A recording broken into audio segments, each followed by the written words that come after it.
Today I made a fidget cube. Opens up, closes, just keep going around and around.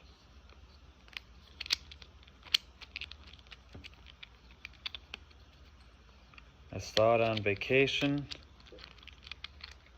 and I almost bought it, but then I'm like, wait a second, I could make this myself in the Fab Lab. So I did it today, with obviously some help from the Fab Lab.